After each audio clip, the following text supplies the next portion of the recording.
ahead and start the recording. It's cold in there and I'm like baking right here. Yeah, it's cozy. Yeah.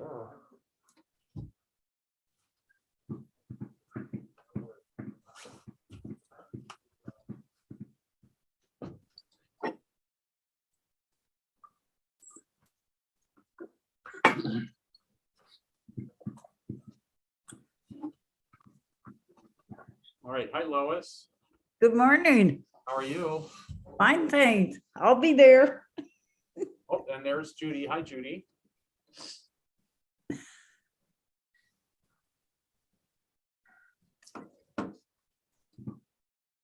Laura, you said, is Connor not able to acolyte at 10:30? Yeah, sorry, he is not. That's okay. We'll get somebody. Hi, Kara. How are you? I'm good. Any particular desire to relive your glory days in Acolyte today? No, Those glory days have never occurred. I've actually never acolyted. Oh, no, that's not right. You poor thing. I'm so sorry. Revisionist. So she's saying that, yes, you did. And, you know, Clearly, I am. Would you like to Acolyte today? no. Okay. 8 o'clock service. I'm saying no. Okay. Unless you really wanted to. You That would be a really long day. That's true. I also feel like just get ready for the Super Bowl, right? Right, yeah. Oh, Are you big Just Super take Bowl it. fans? Oh, super. So big. I don't even know what teams are Right? playing. No. That's football, right? Right, yeah.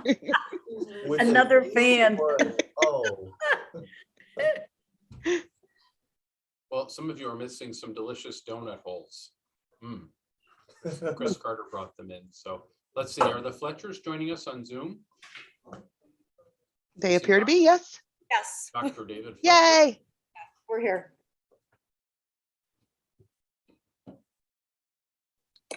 Well, why don't we get started by introducing ourselves? I don't know, Kara, if you know everybody, but Have you got that louder mic can you that you were supposed to hear have us? last week? Oh, Diane, can you hear us? I can hear you, but it's, you know, and I have my hearing aids on, honest. Okay. I'll listen. Well, we have a new mic here and it is kind Okay. of close to us. So hopefully, Laura, is it faint to you too? It sounds fine to me, but Diane might want to get some nice speakers for her laptop. Sometimes those are really not great speakers. Great. Hey, I can do something with that? Oh, Yeah, there might be something on your end that needs to be worked on, but so Josh, why don't okay, you go for you gotta three fix it then, people George. in person here, and then we'll go to Zoom. So Josh, Yep, that's me. I'm Josh. I'm a librarian. I already acolyted. Yep. Yeah, what do you want? I've been here 5 years and I love it. You know, and I've just really been feeling that the past couple of weeks. Sustained and by my church family. And it's just been really apparent with everybody. And that's been great. So we're gonna go across the room to Naomi. Really? Yeah, Okay. because it Elizabeth over with. and Kara, they'll go together Oh, that's because that's mother and daughter. Hi, Miguel. okay. All right. Do you want to Okay. go to just say who you are? I'm Naomi Perjohn. I live in Wheaton. I've been here 7 weeks now. Very new to everything, Episcopal, all new to me, interesting. And that's the brief of me. Wonderful. And we've got Edna Hetherington here. I never acolyted either. Okay. I've been here since about 2009. My name is Edna Hetherington.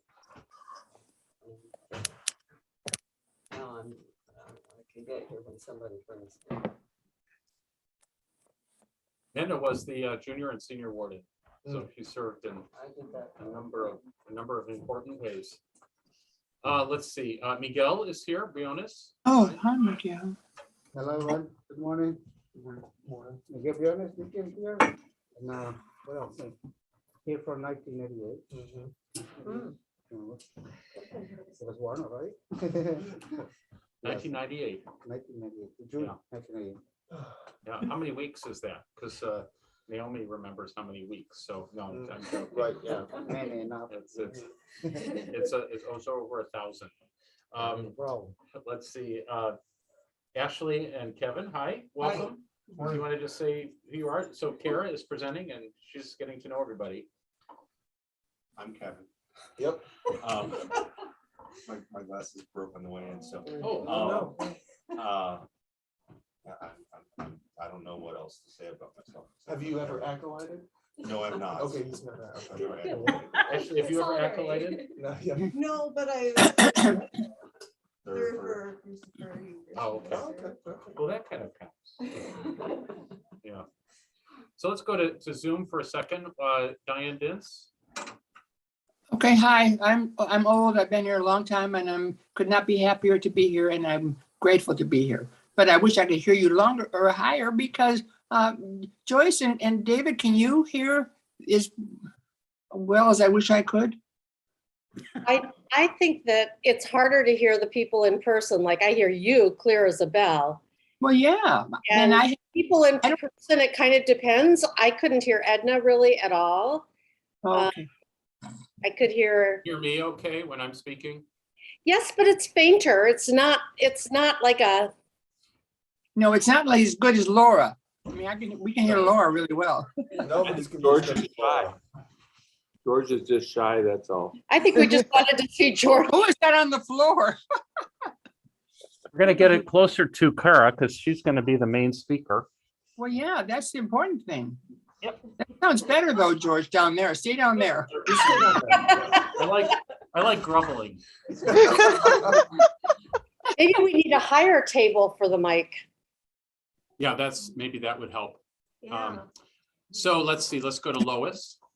I'm Lois Sheridan and I'm pleased to meet you. I'm new to the vestry this year, so I'm anxious to hear you and pleased to meet you. I live in Wheaton, but I've been in the parish about 5 years.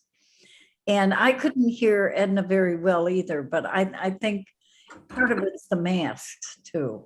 Yeah. Right. But welcome. Happy to hear you. You should welcome me. You've been here a long time. We're going to try raising up the microphone. That is not the way I would have done that. I would have done that. We just want to hear Kara.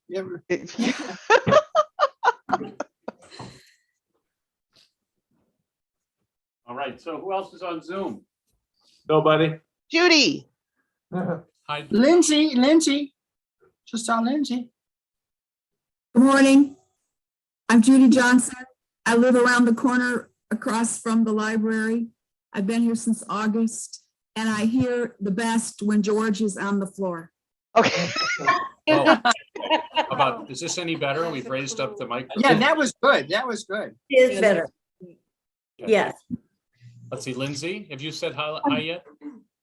Hi, good morning. I'm Lindsay. I've been at St. Mark's for about 8 years, and I'm trying to get my older daughter to join so that she can listen to your presentation. I'm really glad to be here. All right, and let's see, and now back to in person, we've got Elizabeth. Morning, everybody. Elizabeth Lewis. I have been at St. Mark's since 1964. I was baptized here. I'm going to interrupt because you forgot the Fletchers. Oh. Yeah, just because they can't hear very well. Fletchers, can you introduce yourselves? Oh, sure.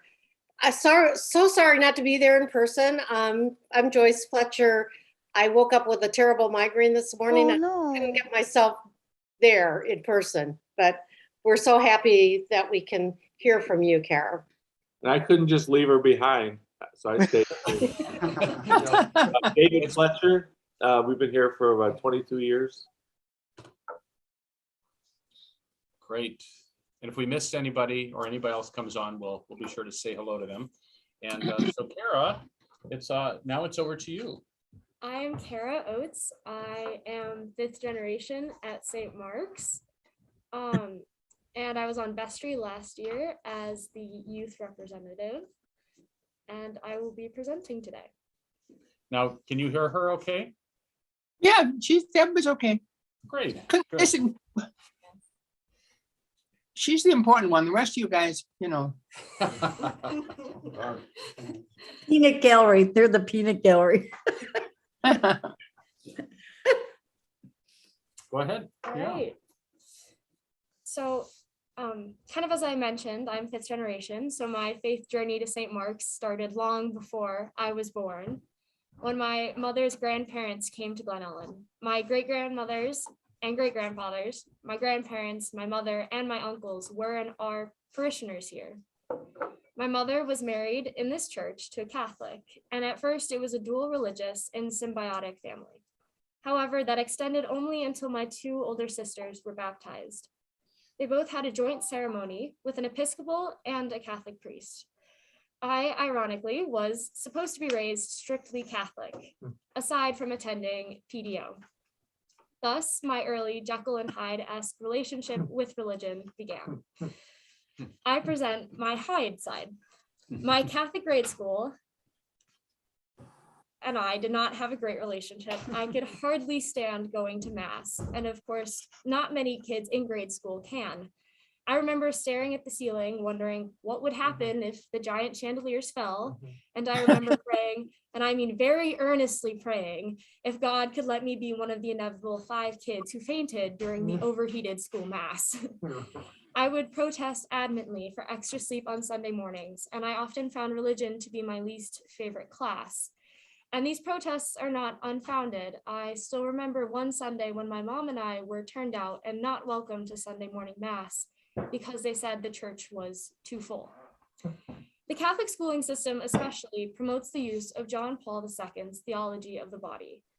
And I remember dreading one specific unit each year because it meant sitting through weeks of the teacher explaining how boys would crawl all over each other to protect the class and kill a stray bee that wandered in, and how girls would cower behind each other and scream to get away from the bee. I have never been scared of bees, and I definitely did not like being told that I had a confining role of cowardice, servility, and femininity. And thus I would say as much to my teacher every year. Now my Jekyll side. When my father was out of town, my mother would take me to St. Mark's 8 a.m. mass with the condition that I don't tell him. I did not protest on these mornings. I would sit between my mother and my grandfather, and I felt a great oneness, equal, loved. I felt this on such a deep level that I would carry a little blue butterfly notebook with me on those special weekends to write down little prayers. From that very young age, I felt enamored. Coming home from a trip to my grandparents' house in Wisconsin at 7 years old, I felt an inescapable pull towards the Eucharist. I longed to be rooted more firmly in Mass beyond mouthing the words of the priest and waiting patiently for my blessing at the communion rail. At 7 years old, I was quite the MacGyver, so I made sure my mother sat to my left in the pew. That way she'd receive communion first and wouldn't be watching me closely at the altar. Instead of crossing my arms, I switched at the last minute and held them out in a question. I was answered with the Eucharist, and my soul did leap with joy. Of course, my mother had choice words accompanied with a secret smile. I had received my first communion a year early and in the wrong denomination. Until this day, I've kept my promise to my mother, and I have never told a soul. 8th grade rolled around, and I had only gotten more vocal about my opinions. I've always loved learning, though, so these opinions were formed by many of the hypocrisies I witnessed in classes. In one particular religion class, many of my peers and I fumed over a teacher's suggestion that there is a certain measurement where a women's skirt, if too short, is the cause of rape.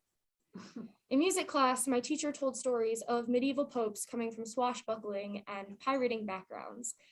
In addition, popes also had children and notorious connections to the mafia. But that same year, we also watched the confirmation of Pope Francis live streamed.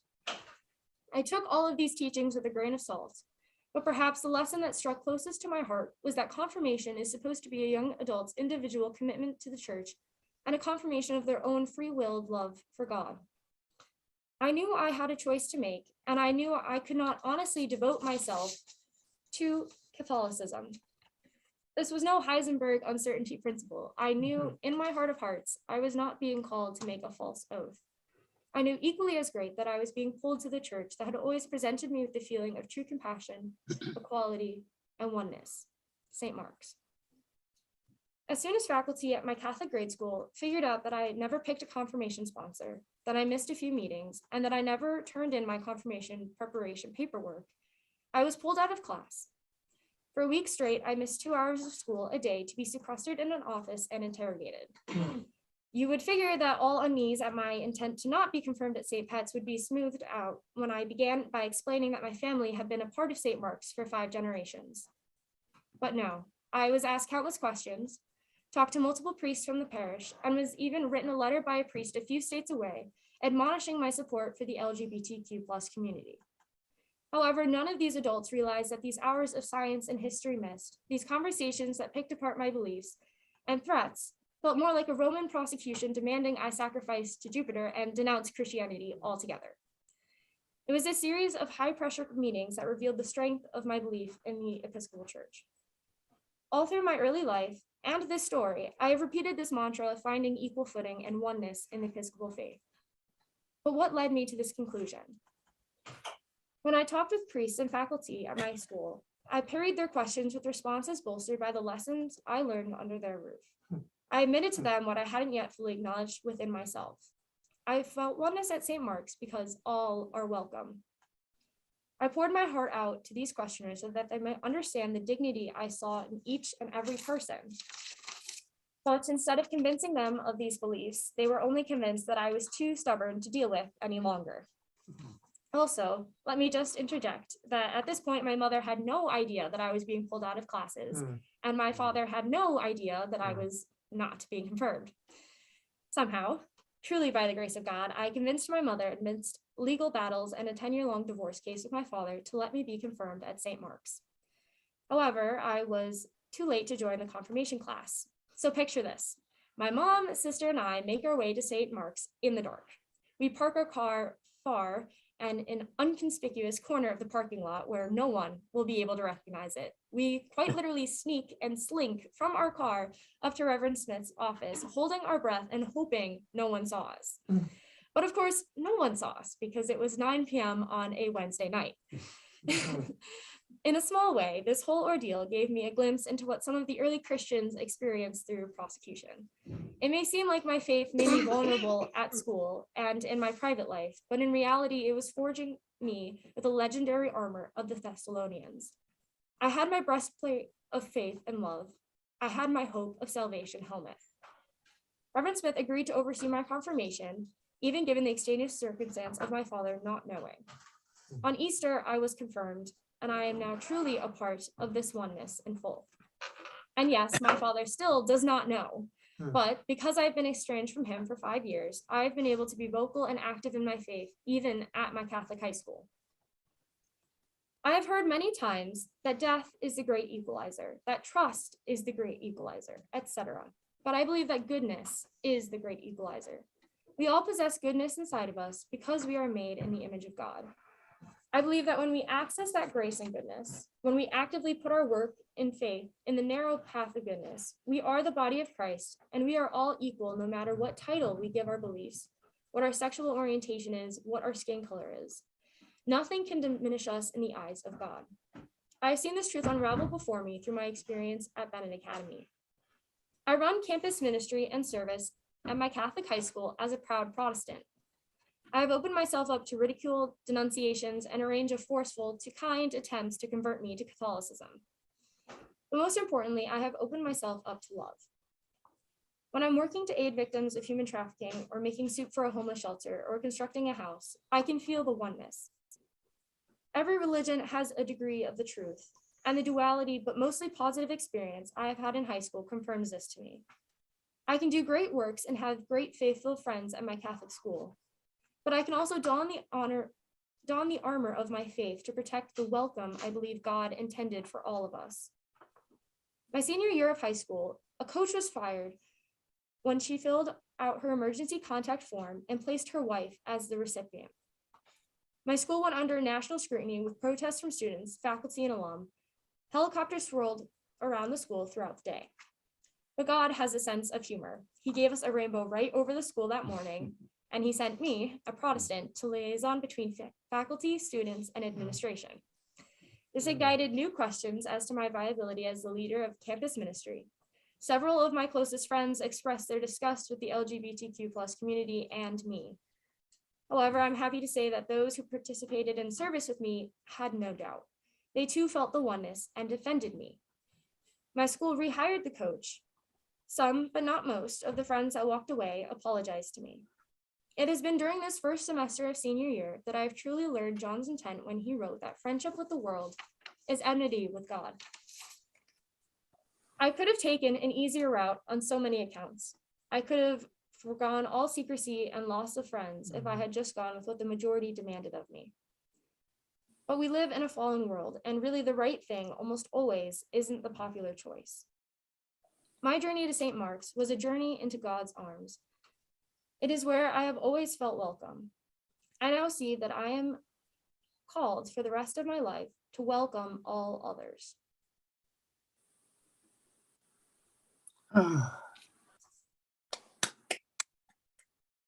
Cool.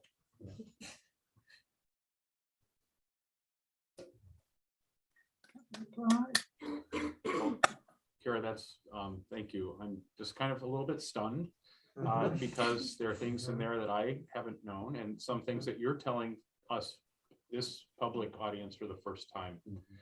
And I don't know if Elizabeth, were you surprised by anything? No. No, okay, so you knew, right. We live But together, so. I just want to say thank you for sharing, I mean, some really vulnerable things with us. And I know that people may have some questions for you. Is that okay? Does anybody want to, how about on Zoom? Does anybody have any questions or maybe a clarification or something you want her to elaborate on? She was beautiful. She explained everything beautifully. She just, oh, she's such a spokesperson. That was wonderful. Thank you. Yeah. I have a question, Kara. When there was the discussion and the firing of the coach and everything, what percentage, could you tell what percentage of the kids were supportive? Yeah, so the firing happened over a weekend, and on that Monday, students organized a protest along with alumni and parents who actually had a protest outside the school. Inside the school, students were showing their solidarity by wearing rainbow ribbons and pins. And I was actually quite happy because it was over 50-50 support of the LGBTQ+ community, which is something I hadn't expected. It was just, it was hard because I was happy that there was a lot of people supporting the LGBTQ+ community there, but it was hard because a lot of my friends and the community I spend time with as a more religiously practicing group, a lot of them were not supportive. So I'd say it was probably like 60-40 on account of the student body. Okay. Well, I wondered because being Catholic is one thing, but being young is another.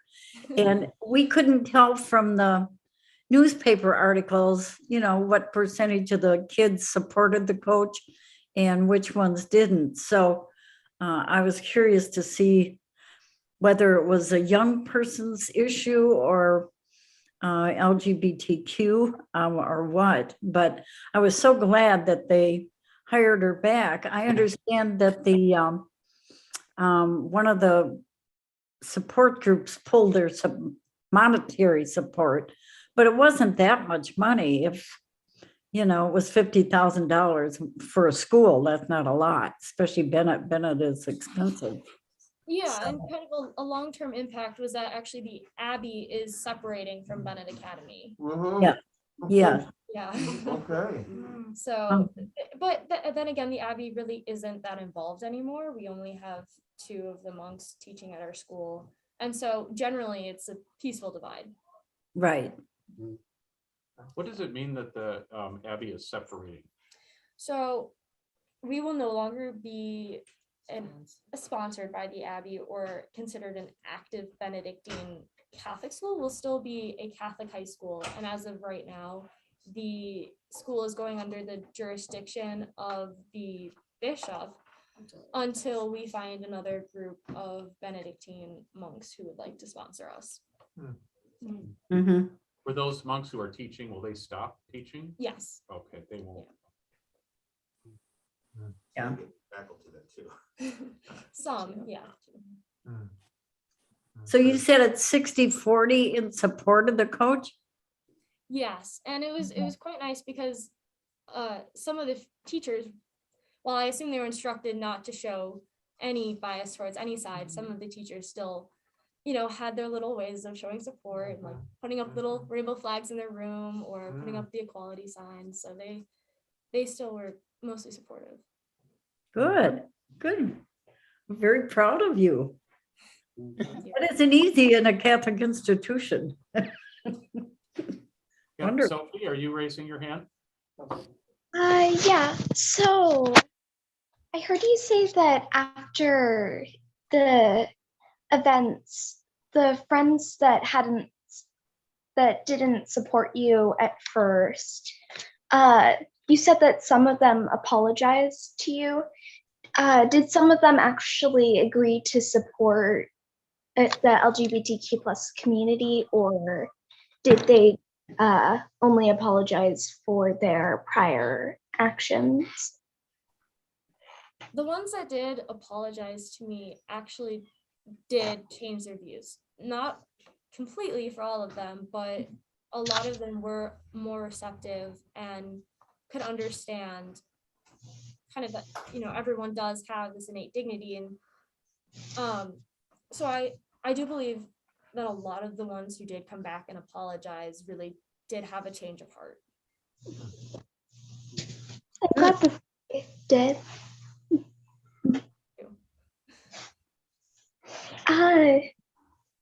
I'm not sure if this was just because of the event that happened, which them have a change of heart, or did you say anything? I'm not sure if you remember every word you said, but do you say anything to help them change their perspective on the community? One of the things I said to faculty, administration, and students alike was that first and foremost, in any Christian community, our priority should be love. And a lot of the students I talked to, or the ones who invited conversation, were mostly the students who were angry that the LGBTQ plus community was being supported. And so I think when I kind of reminded them that anger contradicts love and that all of our actions should be thought about in the context of love before we go through with them, that did strike a chord with students and faculty. And so I think because I took kind of not a non-confrontational route, but more of a route that where I wasn't standing on a soapbox yelling at people, telling them why they're wrong. Instead, I really tried to refer as much as I could back to the Bible and the principal values that govern all Christian faiths. I think that guided a lot of people to actually embrace having a conversation on civil terms. Yeah, thank you for sharing. So Kara, it's interesting that, you were referencing some common themes for Christianity. You even said scripture. The people who are opposed, what were they, how were they expressing? What kind of things were they saying? What is their basis for opposition? Were they also quoting scripture, or was it just, I mean, where do you think it's coming from, their opposition? How are they articulating that? Or if they're saying the way I'm loving you is by telling that you're wrong and look at these, right? Right. I'm just kind of wondering, what were they saying? Yeah. I mean, it was kind of a mix. You've got some students who kind of just repeat whatever their parents say. You've got some students who did exactly what Josh was saying, which is, you know, I can accept everyone by denouncing them. And, you know, when people are so entrenched in views like that, it's hard to say, you know, you're being hypocritical. You should re-examine what you just said. But I think a lot of this prejudice comes from ignorance. And I think it's because kids who go around quoting scripture haven't taken the time to study it, or they haven't taken the time to learn about the Second Vatican Council, and they haven't really taken, you know, we can hear what our parents say, we can hear what's taught to us in class, but that doesn't mean you own what you've just learned. And so I think the issue was ignorance, because these students and these kids are taking what they've heard, but they haven't examined it for themselves. And so I think that's why it was easiest to communicate with them when I said, you know, like, I think you should evaluate all of your actions and what you say with love first, is because that forces them to really think about what they're saying. And one of the things I noticed was that when these kids were saying, you know, oh, I'm loving them by saying what they're doing is wrong, or like, I'm loving them by telling them that they're going to go to hell, they're not realizing that when Jesus calls us to love all of our neighbors, that doesn't mean don't give the sinners any help, don't give the sinners any job. You know, even if these kids cannot understand that the LGBTQ community is not full of sinners, even if it was any sinner, you still should provide them with the means of life. You don't deny someone a job just because you think that they've sinned, or if they're wrong, if they have the qualifications, they should still get a job. And that's what I think that hurt the most, is that even if you can't agree with someone else's beliefs, you should not leave them out on the corner. Because even if, especially at a private institution, even if you, or a Catholic institution that's supposed to be upholding Christian values, you don't turn away a sinner. I feel like that goes against a lot of the foundations of Christ's message. So there are kind of two parts there, saying even if this person is sinning, we shouldn't treat them like that. And the second part is saying, let's re-examine to think, why do you think being queer is a sin? Yeah. And maybe that's a wrong evaluation. Yeah. So there's like two, I heard two parts. And to I it. usually, when I talk to people, I usually approach it first as, even if they're sinning, we shouldn't be turning them out. And then I would approach, okay, well, let's examine why you think that they're sinning. So that was kind of how I approached it. It seems to me that you had an advantage over probably most of your schoolmates in having had some experience of a church where everybody was welcome. Definitely. And they hadn't, you know, if they're being brought up strictly Roman, they aren't exposed to anything else. And it is a very exclusive culture. I mean, I was really touched because today was one of the first times I've had Eucharist in months. It's the first time I've had Eucharist in 2022, and yet I go to Mass 2 to 3 times a week. Because I do attend morning Mass at my Catholic high school. And so, like, when you're constantly presented with, okay, you can't receive Eucharist if you're not Catholic, you can't receive Eucharist if you don't attend Mass every Sunday, you can't receive Eucharist if you haven't had confession, you know, like, there's all of these barriers, I feel like, in the Catholic faith to really accepting love without conditions. And so I think that there definitely is a culture of not accepting people even if they have flaws. So, So this is Kevin speaking for those on Zoom. He's, I don't know if you can see my camera, but I'm like a jaded old man at this point. So I'm really encouraged. Just a clarification, you say you're the third child, right? Mhm. Okay. I'm really encouraged by the fact that you are at 17 or 18, already at the point that it took me like 25, 28 to get to.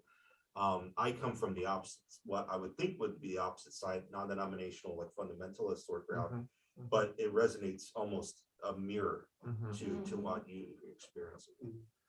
It took me having to move a couple states over between sophomore and junior year of high school and go to a public high school after having been sequestered basically in Christian schools to see a lot of the things that that you've been preaching at your school. I just wanted to comment on your story about going up and taking the Eucharist and sneaking it. I would never have dared to do that without having been baptized first in my old faith tradition. And looking back, like it's fine, right? Really, when you look at it, Christ isn't going to condemn us for taking it when we weren't supposed to. And it all goes back to Matthew 15, setting forth this doctrine of precepts of men. And one of the things that I held on to throughout a lot of my thought process on all of it was, is this a precept of man or is it a precept of God? And which one is being put forth as a doctrine here? And I think you've got a really good handle on it. So I just wanted to, yeah. When did you get that turning point in your mind? I know you said it was kind of like always there. You always felt oneness here, but when did that click with you that it's about love and not about rules so much?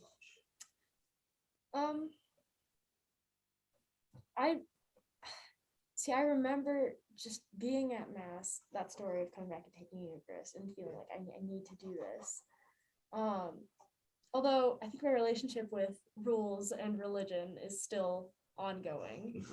I feel like every time I read someone else's opinion on dogma, it gets changed. For instance, this year I read Mere Christianity by C.S. Lewis, and he talks about rules and dogma being a map. We can see God's love and the faith God wants us to have kind of presented as a map. And then there's also us experiencing God's love and actually being in it, such as when someone actually goes to the coast and swims in the ocean. And it's a working relationship. You have to use the map at some points, otherwise just knowing you want to go to the ocean is a little meaningless if you don't have directions. And at the same time, when you get to the ocean, if you don't have a map, you don't know where you're going next. And so I think it really is a working relationship between having those moments of truly experiencing God and then also relying somewhat on the directions that millions of people have laid out for thousands of years. And I think early on, I kind of knew that, dogma isn't always reliable, but I think it really hit me, especially in grade school, learning about the papacy. When we started to learn about papal infallibility, I remember just thinking, this isn't logical. Because on one hand, we're supposed to be learning that all people are equal, that we're all equally loved by God, and yet somehow there's one person who can make statements that are perfect, without fault. And yet some of those statements have also been recanted by the church later. So I definitely think my relationship with rules, especially those written by like man, is still in the forest, still out on deliberation. But there's definitely been a lot that I'm weighing on my mind. So you're still, you haven't asked to leave, Bennett. You still, so what is holding you, what's holding you there? Do you still find some in the Roman tradition that you do get life from? Because I know you mentioned when you were getting grilled about stuff, you use some of the things that you learned in classes back. And so was there, what's there, is there anything like that does give you life there? So there's two parts of this question. The first was, have I ever asked to leave, and am I still there? Legally, from the divorce decree, I have to attend Catholic school until I'm 18. So can't really leave if I wanted to. Okay. But the second part of that is I do really enjoy going to Bennett. I love the education, and I actually love the religion classes, mostly because it's grounded in philosophy. We read Plato, Aristotle, we read early letters from saints, we've read St. Augustine's Confessions, Boethius's Consolation of Philosophy. And so I feel as if I'm able to connect with the lessons on a more intellectual level. And I think that because I've grown in maturity, I'm also able to say, okay, there are some lessons I don't agree with, and that's fine. I can move past that, or I can have a discussion with my teacher, because my teacher is also my debate coach, and he's taught me better than anyone else how to argue. So, and I do run campus ministry there, so I do appreciate the works and the community of Christians there. And I think it definitely is due to maturity that I'm able to separate, what I do enjoy there from what I don't, and not hold resentment like I did early on in my youth. Because I grew up like you, and there's still something like going to any sort of Roman liturgy. It's a lot more mystical, right? So in a way, it's the opposite. I don't really connect always with the logic that they're using, but there's a mystical sense. And I'm like, this is part of the transcending the denominations about Christianity. So I feel like, yeah, what happens here, there's a sense of that happens over there. That happens, at the East with the Orthodox stuff. And that's kind of like the degrees of truth in every religion. Yeah. So, but boy, does it, you just kind of start hearing some things about, like, how do you hook those things together and say this is one curtain? Because there's some things that do not match here. Especially, you mentioned with either recanting or going back. Have you studied Hildegard of Bingen yet? I don't think so. So anyway, she was an abbess in the Middle Ages. She started off as an anchorite, so someone who built them into a beehive, and that's where they'd live. She challenged her bishop, the local archbishop, and even the Pope and her had a back and forth, until finally he was like, no, you're right.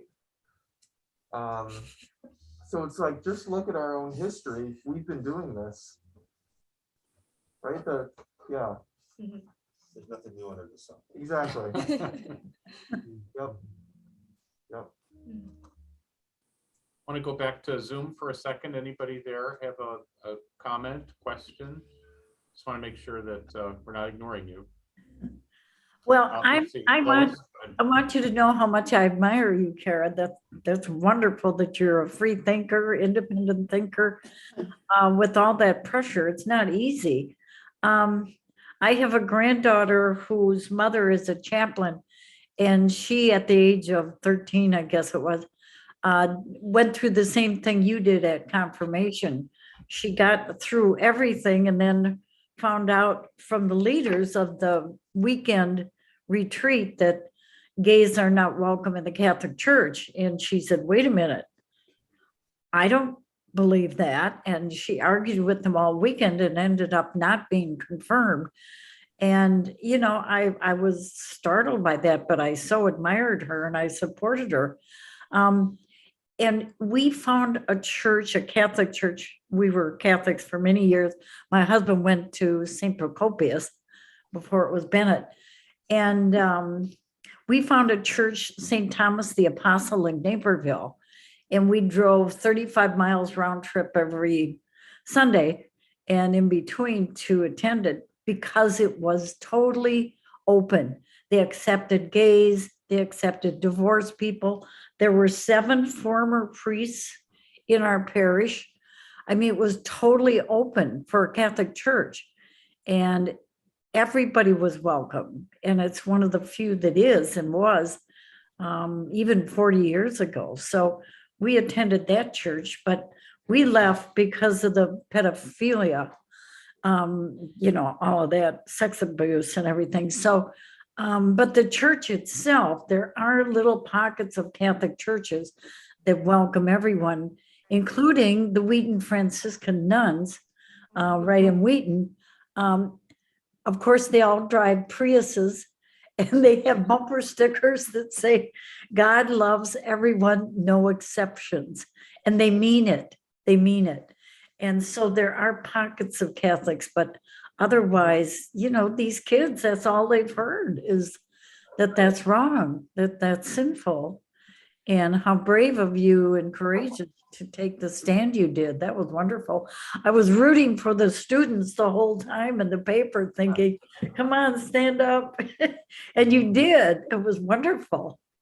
So I applaud you. Thank you. I know Sophie, thank you, Lois. Sophie, you wanted to say something? So currently I go to a public middle school and I plan to go to a Catholic high school. So is there anything that's significant to your experience at Bennett, whether it involves just your favorite part of the day or like the overall environment there, and that you really enjoy? Because you said that you love the education programs at Bennett. Yeah. I think that there's a lot I enjoy at Bennett, but probably some of the best parts, is one of them is the respect that all students generally hold.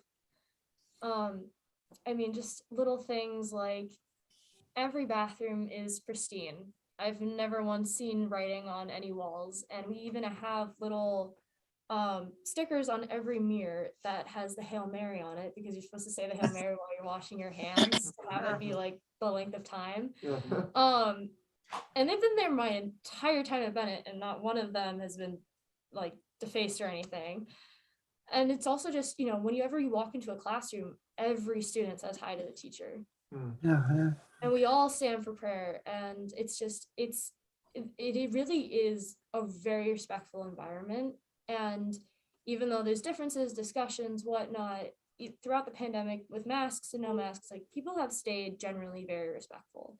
And I have a lot of friends who went to public school before Bennett, and they say the same thing. It's a very good environment for continuing to bolster your own manners for the rest of your life. And I think that also translates into the education. It is, I really like it because I take hard classes that challenge me. And I feel that education does sustain me.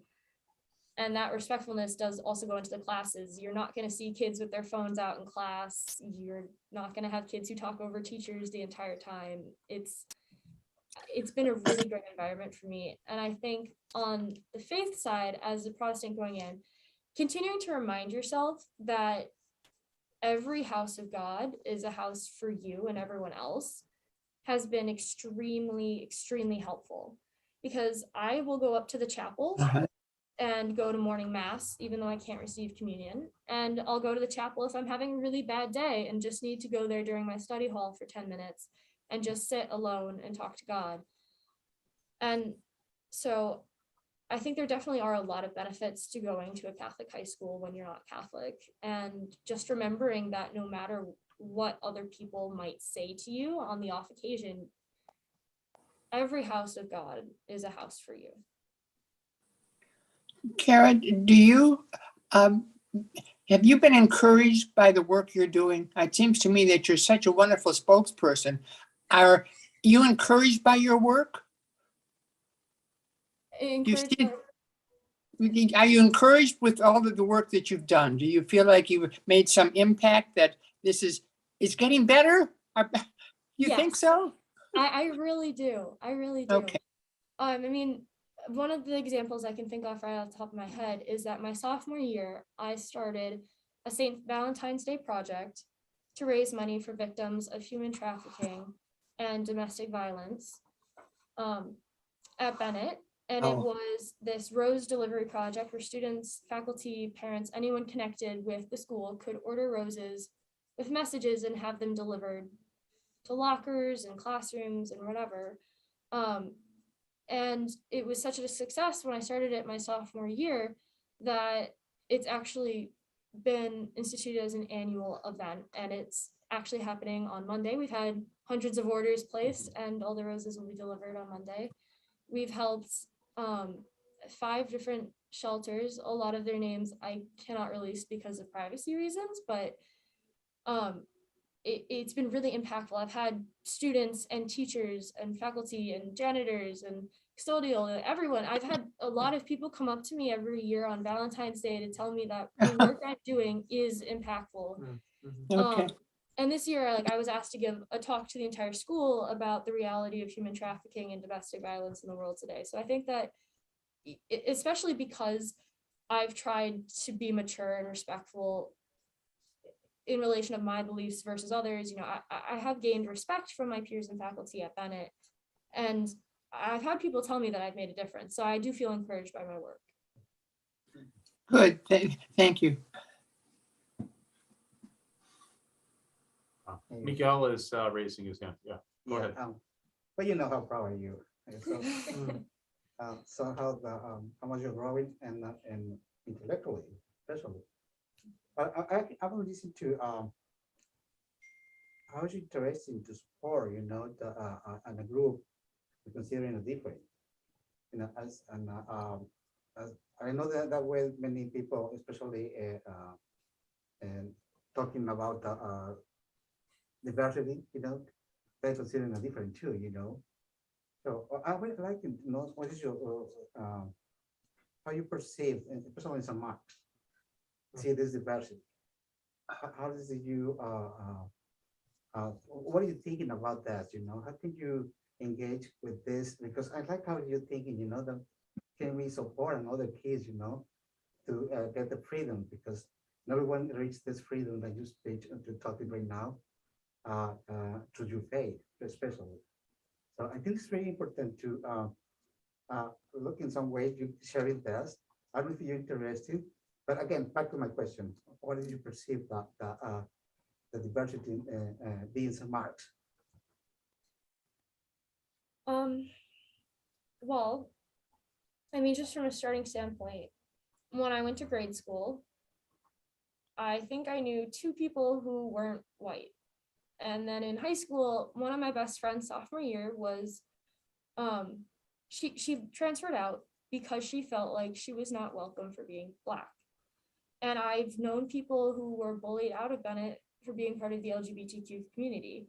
And I have friends that are Asian who talk a lot of times about how students or teachers have made inappropriate jokes.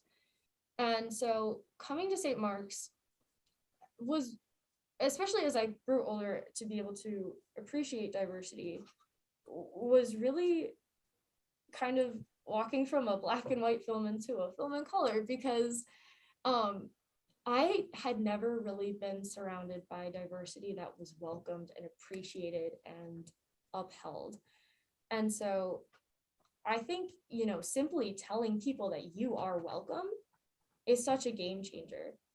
And I think that, you don't have to always go up to someone and tell them like, oh, you are accepted because of X, Y, and Z, but simply being there to actually talk to people, to hear their opinions, to appreciate them as a human being really, really changes the situation for someone. And I really do think that opening the door for conversation is the first step in helping someone appreciate their own unique role and their own unique thoughts. So you'd be willing to talk to? Yeah, I would be willing to be able to talk to people, of course. And I think especially even though I don't have the same experiences of being an outcast in a community because of my ethnicity or because of other factors like that, I've still seen what that isolation does to people. And I'll be one of the first people to say to them, you're always welcome here, and you're always welcome to sit with me, and you're always welcome to talk with me. So yeah. Thank you.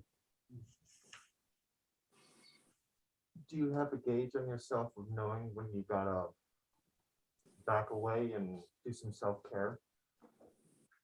Or do you push the throttle too far all the time? Assuming? Yep, I'm almost through.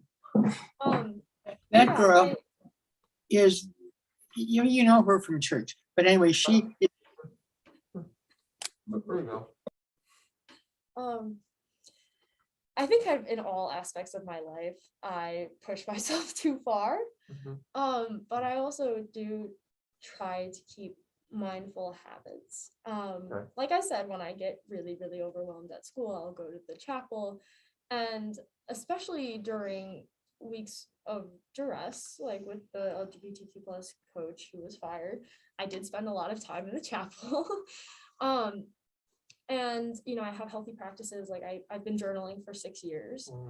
And so yes, I do think I push myself to the edge, but maybe it's not the healthiest mentality, but I also think, if you're not pushing yourself to stand up in your beliefs, it's almost like there is more you could be doing when you see injustice. Like I never want to be a bystander. Yeah. And I think a lot about Martin Luther King Jr.'s letter from the Birmingham jail when he says, that there's positive peace and there's negative peace. And negative peace is the equivalence of just being a bystander, not creating violence, but also just letting injustice happen. And so I think my own personal limits have always been a second priority.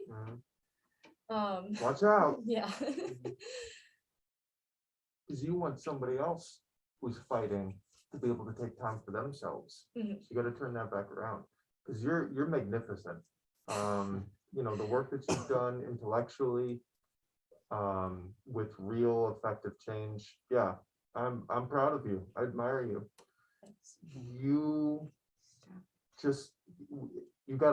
It's a marathon. But the other thing I'm hearing is you're very deliberate. You're choosing certain things. When you see something, I got to stand up for that. I got to focus on this. That does a lot. So I try to read a lot about. You said you're mindful of yourself. You're not just so. I think you definitely are already doing things from my experience of talking with people like at NAMI or at other mental health support systems are saying, just being aware and being deliberate about your choices rather than just trying to do everything all the time is really important. So keep doing that, because you got no burning out for you. You got too much work to do. You're great. Well, with that good advice for all of us too, we have to say goodbye to the Zoom portion of our meeting, and thank you all for Kara. being with us. Thank you. And, That was wonderful. and thanking Kara for being. So we'll see you at the 10:30 if you're going to